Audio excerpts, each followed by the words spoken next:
Maintenant, dans les deux cas, le cas de l'homme, du jeune homme, le cas de la jeune femme, qu'est-ce que c'est? L'entente là, c'est un sacrifice. Vivre ensemble, c'est un sacrifice. Vivre ensemble, c'est un sacrifice. Vivre ensemble, c'est un sacrifice. C'est-à-dire que quand tu te lèves, on ne sait pour quelle raison, la femme, elle est énervée. Toi, l'homme, dès que tu es en forme, tu sais ça, tu comptes. Comme tu es, elle vit chez toi, vous vivez ensemble, tu apprends à savoir qu'est-ce qu'elle aime et qu'est-ce qu'elle n'aime pas. Et à partir de ce moment-là, donc, le jour où tu constates qu'elle est sur les nerfs, tu fais profil bas. Si même elle te parle, il lui arrivait de te parler avec arrogance, tu acquiesces, tu ne dis rien, et puis tu la laisses se refroidir, ou bien tu dis, mais qu'est-ce qui va pas, ma chérie? Elle dit, non, bon, tu essaies de la tempérer, si tu t'approches d'elle, elle peut même balancer tes... Tu ne dis rien, faut pas t'énerver. Ce jour-là, là, si c'était elle qui devait faire la cuisine, mon cher ami, passe à la cuisine, fais-lui le plat qu'elle aime le plus, mais lui, il a un CD qu'elle aime le plus, un clip, elle regarde, et puis petit à petit, toi, si tu tournes autour, comme un pigeon qui recoule autour de la pigeonne là, et puis tu t'approches finalement, elle finit par s'essouffler, et puis elle laisse tomber, elle accepte que tu lui touches, et que tu lui mettes un joli bijou sur les lèvres, etc. Et puis allez, vous échouez au lit. Idem aussi pour l'homme. Mais les cas les plus patents aujourd'hui, ce sont les hommes qui manquent en flagrant du respect aux femmes. Et ils disent, ah, écoute, si tu veux, tu peux t'en aller, il y a plein de femmes dans les rues. En effet, il y a plein de femmes dans les rues, mais elles ne sont pas toutes des femmes d'intérieur. Ah non, pour la plupart, quand tu prends 100, c'est à peine si tu peux avoir 10 qui sont des femmes d'intérieur, c'est-à-dire des femmes qui voudraient être avec un homme, partager les hauts et les bas. Mais les autres, non.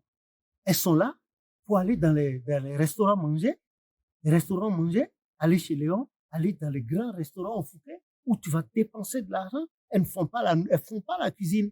Elles ne font pas la cuisine, elles font pas la cuisine à la maison. Elles ne font pas. Il faut aller acheter des trucs dans le restaurant. Mais vous allez manger combien de temps au restaurant? Quand est-ce que vous aurez le temps de faire des économies? Quand on va dans un restaurant digne de ce nom-là, vous n'en ressortez pas de là-bas avec 30 euros, hein, ou bien 40 euros d'addition. C'est pas possible. Imaginez que vous le fassiez à midi le soir. Ça vous fait 80 euros tous les jours au restaurant, multiplié par 30, ça vous fait combien? Vous avez déjà 2 euros, 3 fois 8, 24, plus 2 euros, 2400. C'est ça si je ne me trompe pas. Hein? Mais alors, 2400, c'est 2400 là. Je suis sûr, avec une course de 100 euros ou 150 euros, vous en avez pour 4 jours. Vous êtes deux. Vous avez votre studio, ou bien votre 2 pièces, là. Vous en avez pour 2. Vous faites vos courses et vous mangez correctement. Et puis, ce que vous avez préparé à manger aujourd'hui, vous pouvez le manger à midi, le soir, et le lendemain à 13h. C'est pas possible. Mais quand vous ne le faites pas, c'est pas possible. Que le nom de l'Éternel soit béni. Ah oui, c'est très important. C'est très important pour le couple. Quand il n'y a pas ça, le couple peut aller en l'air. Banalement, le couple va en l'air. Et c'est ce qui se passe aujourd'hui. Donc, c'est ce que je disais. Il faut forcément, aujourd'hui, de nos jours, il faut qu'il y ait des conseillers et des conseillères. Il faut qu'il y ait des conseillers et conseillères sincères. Sincères.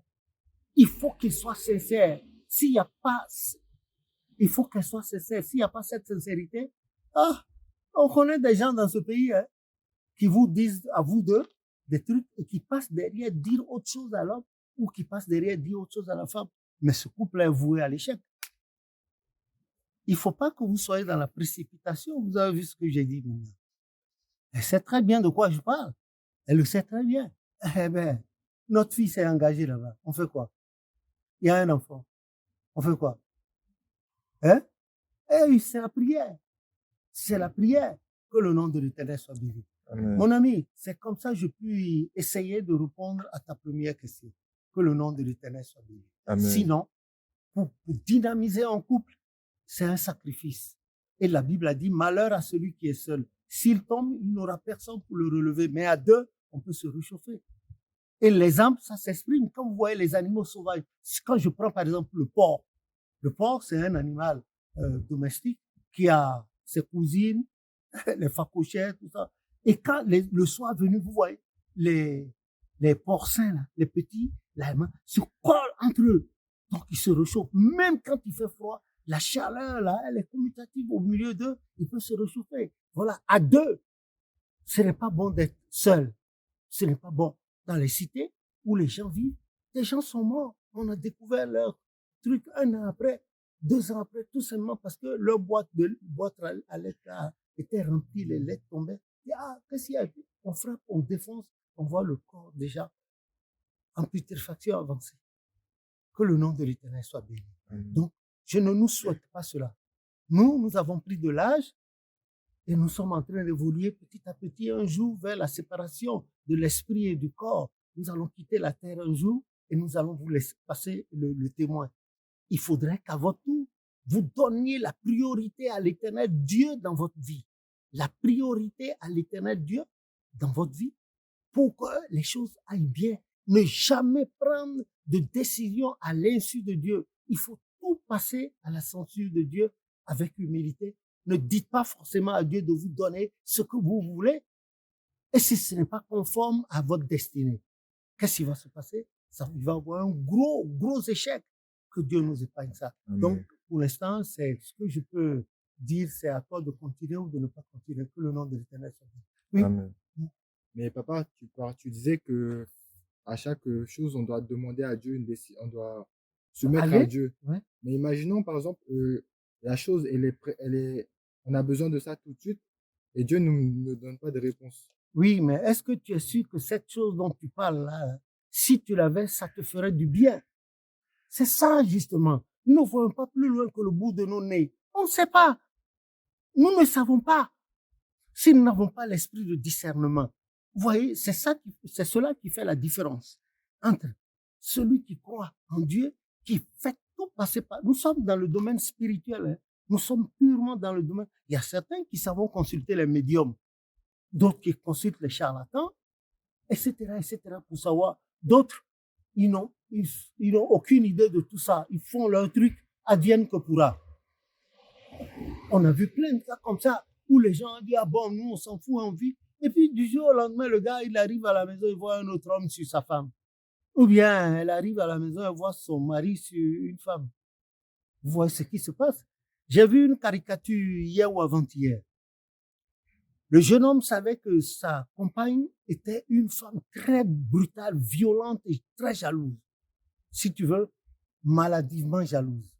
Il est allé chercher une espèce de mannequin avec tout ce qu'il fallait. Il a habillé le mannequin comme une femme avec leurs cheveux, les cheveux brésiliens ou bien hindous, là, cheveux de cadavre que les gens portent là. Elle est habillée et puis les fesses, la tronche du mannequin, c'était une femme. Et il est passé par derrière et il embrassait le mannequin, sachant que en ce moment-là, sa compagne allait arriver. Oh, je t'aime. Et quand la femme a ouvert la porte d'entrée, elle a vu son mari en train d'embrasser une espèce de femme. Elle a sauté, je crois qu'elle fait les arts martiaux. Elle a sauté d'une certaine manière, elle est partie avec un kiaï. Et puis, elle a envoyé un machigeri au jeune homme. Et le jeune homme est tombé avec le robot. Enfin, ils sont tombés, les deux sont tombés. Et elle se rend compte que c'était pas une femme, que c'était un mannequin. C'est vrai, elle a eu honte, mais elle a dit au bonhomme, si tu recommences, tu vas voir. C'est-à-dire, pour de vrai. Maintenant, c'était l'amusement. Ça veut dire que si tu recommençais vraiment avec une femme, ça serait pire. Le type l'a regardé, mais le coup qu'il a reçu là, ça lui, il se frottait encore la hanche ou bien le côté. Donc, il faut voir ça. C'est vrai. Le tout, ce n'est pas la beauté physique, mais c'est le cœur. C'est le cœur. Si physiquement elle est jolie, elle marche bien, elle parle bien, ou bien l'homme, il dit là, le bagou, tout ça là, il s'est tenu le crachoir, et que le caractère n'y est pas. Il ne supporte pas la présence de la femme, à part le sexe, le moment du sexe. La femme ne supporte pas la présence de l'homme, à part le sexe. Qu'est-ce qui va advenir de ce couple? Ce serait une perte de temps. Et combien de fois vont-ils se séparer?